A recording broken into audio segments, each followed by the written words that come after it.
ያረፈ ሰው ማለት የማይሰራ ሰው ማለት አይደለም። ብዙ ስራ የሌለው ሰው ማለት አይደለም። ያረፈ ሰው ማለት በህይወት ውጣ ውረድ ውስጥ ሆኖ በህይወት ማዕበሎች ውስጥ እያለፈ በችግሮች ውስጥ እያለፈ በከፍታና በዝቅታ ውስጥ እያለፈ የማይናወጥ የማይረበሽ የማይታወክ ሰው ማለት ነው። ችግሮች አሉ፣ ማዕበል ይመጣል፣ ችግር ይመጣል፣ ከፍታ ዝቅታ ይመጣል፣ አፕስ ኤንድ ዳውንስ አሉ። ያ ያረፈ ሰው ግን አይናወጥም፣ አይረበሽም፣ አይታወክም፣ ቦታውን አይለቅም። እንደተረጋጋ ታገኘዋለሽ። ስለዚህ በዚህ ውስጥ ሲያልፍ ተረጋግቶ ተማምኖ እርግጠኛ ሆኖ ተስፋ ሳይቆርጥ ዙሪያው እንዲህ ተተራምሶ እሱ ግን ተረጋግቶ የሚኖር ሰው በአምላኩም ላይ ተማምኖ የሚኖር ሰው ማለት ነው ያረፈ ሰው ማለት። የሰው ልጅ ዴስቲኒ ምንድን ነው? ወዴት ነው የሚሄደው? የሰው ልጅ የሚሄደው ወዴት ነው? ይሄድና ከዚህ ዓለም ድካም አረፈ ተብሎ ዜና ይሰራል። ከዚህ ዓለም ድካም አረፈ ተብሎ ከዛ ደግሞ ከሞት በኋላ ባለ ህይወት ደግሞ ካመንን ምንድን ነው የሚጠብቀን? መብላት መጠጣት ነው? ምንድን ነው የሚጠብቀን ከሞት በኋላ ባለው ህይወት? በአብዛኛው ሃይማኖቶች የምታገኙ እረፍትን ነው። ወደ እረፍቴ አትገቡም ብዬ ማልኩ፣ ወደ እረፍቴ ያስገባችኋለሁ፣ ወደ እረፍቴ ትገባላችሁ። ስለዚህ የመጨረሻ የሰው ልጅ ደስትኒ ሄዶ ሄዶ ሄዶ የሚደርስበት ቦታ እረፍት ነው እና ከሱ ዘንድ የተዘጋጀ ነው። እኛ ግን የፈለግነው ዛሬ የፈለግነው እየኖሩ ማረፍን ነው። ያረፈ ሰው ሆኖ ቢዚ ሆኖ ግን ያረፈ ሰው፣ በጣም የሚሰራ ግን ያረፈ ሰው፣ በጣም የሚደክም ግን ያረፈ ሰው፣ የተረጋጋ የማይናወጥ የማይረበሽ ማዕበል ሲመጣበት ዙሪያው ተበጥብጦ እሱ ጋር ስትሄጂ ጸጥ ብሎ የሚቀመጥ ያ አቅም ያለው ደንብሮ የማይሄድ ተረብሾ የማይሄድ የተረጋጋ ሰው ማለት ነው ያረፈ ሰው ማለት እና ፈጣሪም ያሳርፋል። ሰው ደግሞ እውቀቱ ካለው እኛ አሁን እንደምናደርገው በዛ እውቀት መሰረት ያረፈ ሰው የማይረበሽ የማይታወክ ሰው መሆን ይችላል ማለት ነው። እድሜ ብስለትን ስለሚያመጣ ብዙ ላይፍን አንደርስታንድ ስላረጉት ብዙ ስለተረዱት እንደማይመጣ ስለገባቸው ያረፉ ሰዎች ይሆናሉ። ግን ወጣቶችም ሆነው ያረፉ ሰዎች መሆን ይችላሉ። የግድ እድሜያችን ሳይገፋ በአሁኑ እድሜ ሰው እረፍ ብሎ መኖር ይችላል፣ አርፎ መኖር ይችላል። በሊደርሺፕ ዓለም በጣም ከሚታወቁ አስተማሪዎች አንዱ ጆን ማክስዌል የሚባል አስተማሪ ነው። በጣም ጥሩ አስተማሪ ነው ጆን ማክስዌል። መድረክ ላይ ወጥቶ ሰላም ሲል ሰውን ሰላም የሚለው እንደዚህ ነው፣ ሃይ ማይ ኔም ኢዝ ጆን ማክስዌል አም ዩር ፍሬንድ ብሎ ነው የሚጀምረው። አይ አም ዩር ፍሬንድ ብሎ ነው የሚጀምረው። ምን እያደረገ ነው? እኔ ስሜ ጆን ማክስዌል ነው፣ ጓደኛህ ነኝ።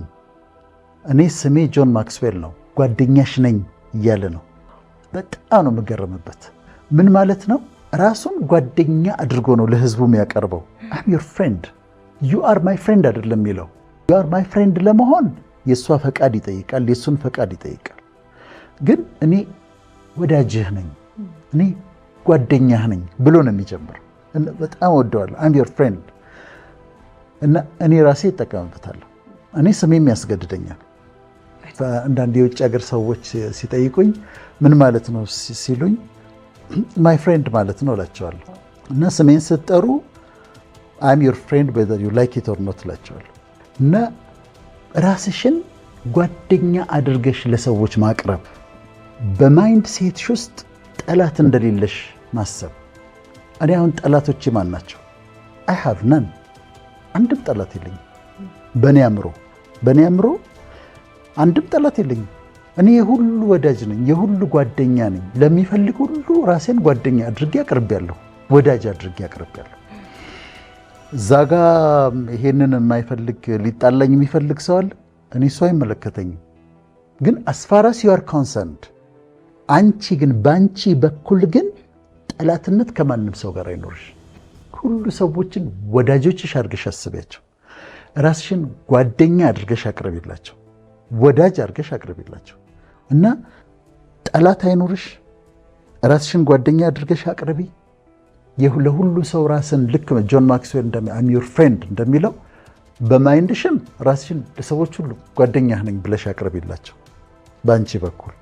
ከዛ ማይንድሽ ውስጥ ጠላት የሆኑ ሰዎች አይሰሙሽም። እኔ አሁን ብፈልግ ጠላት ፈልገህ ንገረኝ ብትይ አላገኝም ጠላት። ከዛ ይሄ ምን ይሰጠኛል? ኮንፊደንስ ይሰጠኛል። አልፈራም፣ አልጨነቅም። በህዝቡ መካከል ስመላለስ ሊጎዳኝ የሚችል ሰው አለ ብዬ አላስብም። ምክንያቱም ጠላት አለኝ ብዬ አላስብም። ራሴን ወዳጅ አድርጌ ያቀርባለሁና በተቻለ መጠን ከሰዎች ሁሉ ጋር ሰላም አድርጎ መኖር፣ ለዛ ደግሞ ራስሽን የሁሉ ወዳጅ አድርገሽ ማቅረብ ማለት ነው።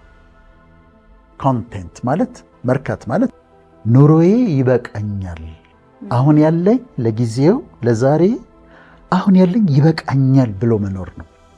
ይጨመርልኛል፣ ተጨማሪ የምፈልጋቸው ነገሮች እኮ አሉ። አሁን ግን ለጊዜው ግን ኑሮዬ ይበቃኛል፣ ቃሉም ይላል አይደል? ኑሮዬ ይበቃኛል፣ አሁን ያለኝ ነገር ይበቃኛል ብሎ ረክቶ መኖር ነው። ባለሽ ነገር ረክተሽ ስትኖሪ ማለት ነው። ያኛው እስኪመጣ ድረስ ያኛውን እስክታገኘው ድረስ መባከን ሳይሆን ያለመስራት ማለት አይደለም። ድህነትን እያበረታታን አይደለም።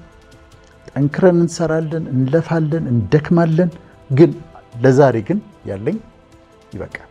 ኮንቴንት ማለት መርካት ማለት ይሄ ነው። ምሳ የምበላው ብዙ ጊዜ ቢሮ ውስጥ ነው እና ምንድነው ጾም አይደል ዛሬ ፕሮባብሊ የምበላው ሽሮ፣ ምስር፣ ጎመን ምናምን እበላለሁ። ቢሮ አዝሽ ያስመጥቼ ዛሬ 10 ቢሊዮን ብር ሰጠሽኝ እንበል። አሁን ከምበላው ምሳ የተለየ እበላለሁ? ያንን ነው እበላለሁ። ቢኖረኝም ይሄን ሽሮ ምስርና ጎመን ምናምን ነው እበላው ቢኖረኝም። ዛሬ እዚህ ስመጣ ሸሚዝና ሱሪ ለብሻለሁ። በጣም መልታይ ቢሊዮነር ብሆን ከዚህ የተለየ ልብስ አልለብስም። ከዚህ የተለየ ልብስ አልለብስም። ይኸው ነው፣ የተለየ ነገር የለም። ከመሰረታዊ ነገሮች የበለጠ ነገር የለም። ስለዚህ ምንድን ነው ኑሮዬ ይበቃኛል፣ ለአሁን ኑሮዬ ይበቃኛል ብሎ ማሰብ። ይሄ ምን ያደርግሻል? ያረፈ ሰው በቃ የሆነ ነገር ካላመጣሁ ብሎ የማይጨነቅ እንትን የማይል ያረፈ ሰው ያደርግሻል ማለት ነው። እጭ መብራት የለም ዛሬ፣ እጭ ዋ ሄደች፣ መንገዱ ተዘጋግቷል ካልን በጣም ብዙ እጭ ይመጣል። በጣም ብዙ እጭ አለ። ከፈለኩኝ ልፈልግ ካልኩ በጣም ብዙ እጭ ምልባቸው ነገሮች ይኖራሉ። ይሄ ኮምፕሌኒንግ ነው ወይም ግራምብሊንግ የሚባለው። ዝም ብሎ ማጉረምረም።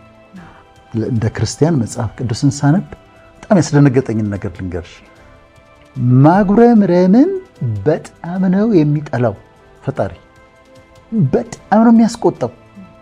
ከግብፅ አውጥቷቸው እስራኤልን መንገድ ላይ ትዝ ይልሻል?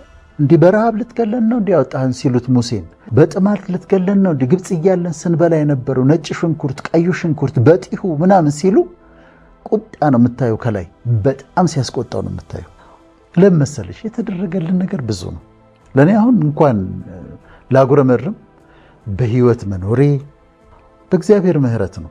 ስለዚህ ያደረገልንን ስለሚያውቅ እሱ የሆነ ነገር ጎደለ ብለን ስናጉረመርም በጣም የሚያስደስተው ነገር እንደሆነ አይቻለሁና ከማጉረምረም መራቅ በጣም ያስፈልጋል ለማለት ነው። ዛሬን እንዳንኖር ቢከለክሉን ሁለት ነገሮች አሉ። አንደኛ ትናንትና ነው፣ ሁለተኛ ነገ ነው። ትናንትና እየመጣ ይረብሸናል። ያጠፋሁት ጥፋት፣ የተሳሳትኩት ስህተት፣ ሰዎች የበደሉኝ ምናምን ጸጸቱ፣ ቂሙ ምኑ እየመጣ ከኋላ ዛሬን ሊያበላሽብኝ ይፈልጋል። ስለ ነገ ማሰብና መጨነቅ ደግሞ እሱ ደግሞ ይረብሸኛል። ነገን ማን ነው የሚያውቀው? እግዚአብሔር ብቻ፣ ማንም አያውቅም። ቀን ይዞ የሚመጣውን አታውቅምና ነገ በሚሆነው አትተማመን ይላል ሰለሞን። ቀን ይዞ የሚመጣውን አታውቅም፣ ነገን ማን ያውቅ? ማንም አያውቅም። ስለዚህ ለምን ስለ ነገ ይጨነቃሉ? አሁን አንዱ የሚረብሸን በድንግዝግዝ ነው የምናየው። ነገን እያሰብን እየፈራን፣ ትናንትናን እያሰብን እየተጸጸትን፣ የትናንትና ጸጸት፣ የነገ ፍርሃት ዛሬን እንዳንኖራት ያደርገናል። አንዷን ቀን ከመጀመሪያ እስከ መጨረሻ ድረስ ለማጣጣም መሞከር፣ ዛሬን መኖር፣ ዛሬን ኢንጆይ ማድረግ። ዛሬን ነው የምኖር። ስለ ነገ አልጨነቅም። ስለ ትናንትና እኔ አያገባኝም። ትናንት እንዲያርገህ አላውቅም። እኔ ይቅርታ ጠይቄያለሁ፣ ንስሐ ገብቻለሁ። ፒሪድ ጌስታል ቴራፒ የሚባል እሱ የሚለው ምንድን ነው? ቀዳዳዎች አሉ። በእነዚህ ቀዳዳዎች ከትናንትና ያለ ህይወታችን እየሾለኩ ይመጣሉ። ሰላም ማግኘት ከፈለግ ክሎዥር አድርግ፣ ያለፈውን ዝጋው። በቃ ያለፈው በይቅርታ በንስሐ ተዘግቷል። እኔ ስላለፈው ነገር ያውቃል ደሱ ነው። እና አንድ ቢል ኬያን የሚባል ሰው ነው ያለው yesterday is history, tomorrow is a mystery, today is a gift of God, which is why we call it the present ምንለው ለዚህ ነው። እና እንደሱ ነው ማሰብ ያለብን። ትናንትና ታሪክ ነው፣ ነገ ደግሞ ሚስጥር ነው። ዛሬ እግዚአብሔር ስጦታ ነው፣ ዛሬ ኑሮ ነው። ማዘር ትሬዛም ተመሳሳይ ነገር ብለዋል። yesterday is gone፣ ትናንትና አልፏል። tomorrow ደግሞ ገና አልመጣም። ዛሬ ተሰጥቶናል። let's begin ይላሉ፣ እንጀምር፣ ዛሬ እንጀምር ይላሉ። እና ያንዳንዷን ቀን መኖር፣ ስለ ትናንትና ለመጸጸት፣ ስለ ነገ ለመጨነቅ፣ ይሄ ማለት ነው። አንዳንድ ነገሮች ህይወታችንን ሰላም የሚያሳጡን፣ የረፍት ሰው እንዳንሆን የሚያደርጉን በጣም ትናንሽ ነገሮች ናቸው።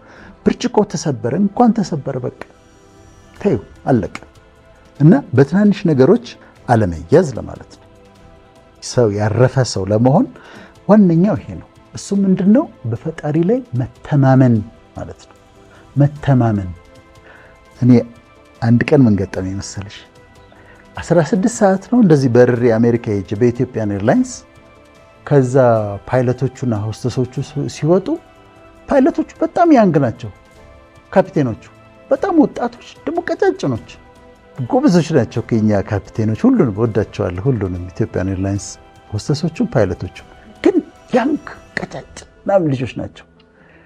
እዚህ አውሮፕላን ላይ የወጣሁት እነዚህ ልጆች ተማምኜ ነው። እነሱ ናቸው ፕሌኑን የሚያበሩት። እነዚህን ወጣቶች ተማምኜ ነው የወጣሁት። አንድ ሰው አውሮፕላን ላይ ሲወጣ ፓይለቶቹን ካፒቴኖቹን ይተማመናል በሰላም እንደሚያደርሱት። በፓይለቶች መተማመን ከቻለ በፈጣሪ እንዴት አይተማመንም? ሰው እንዴት አይተማመንበትም? ሰርጅን ደግሞ ሰርጅኖች አሉ፣ የቀዶ ጥገና ሐኪሞች። የታመመ ሰው ይሄድና ይተኛል በእነሱ ፊት።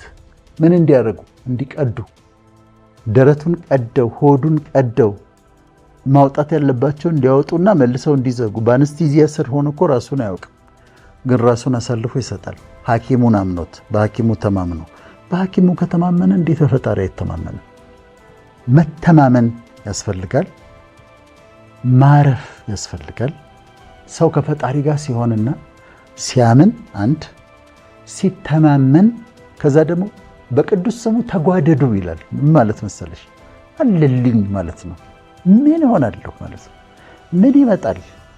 እግዚአብሔር አለልኝ፣ ፈጣሪ አለልኝ፣ ምን ይመጣል ብሎ መጓደድ ደግሞ እንደው እኔ አደርጋለሁ። በጣም ነው የማምነው፣ ፈጣሪም በጣም ነው የማምነው፣ እግዚአብሔርም በጣም ነው የማምነው። በጣም ነው የምተማመንበት። አልፈራም፣ አልጨነቅም። እንደሚጠብቀኝ እንደሚባርከኝ እርግጠኛ ነኝ። ከዛ አልፍና ደግሞ መጓደድ የሚባለውንም አደርገዋለሁ። ምን እሆናለሁ እላለሁ፣ እሱ እያለ እላለሁ። ከሌ መጣ አልመጣ፣ እንትን እንዲሆነ አልሆነ፣ ከሌ ፈገግ አለ አላለ፣ እሱ እያለ ምን እሆናለሁ። ይሄ መጓደድ ይባላል። በጣም ኮንፊደንስ ሲኖርሽ ማለት ነው። ልዩ ኮንፊደንስ ሲኖርሽ ማለት ነው። ስለዚህ ከዋናው ነገር ደግሞ ከፈጣሪ ጋር ተስማምቶ አስተካክሎ እሱን ማመን፣ በሱ መተማመን፣ በሱ መጓደድ።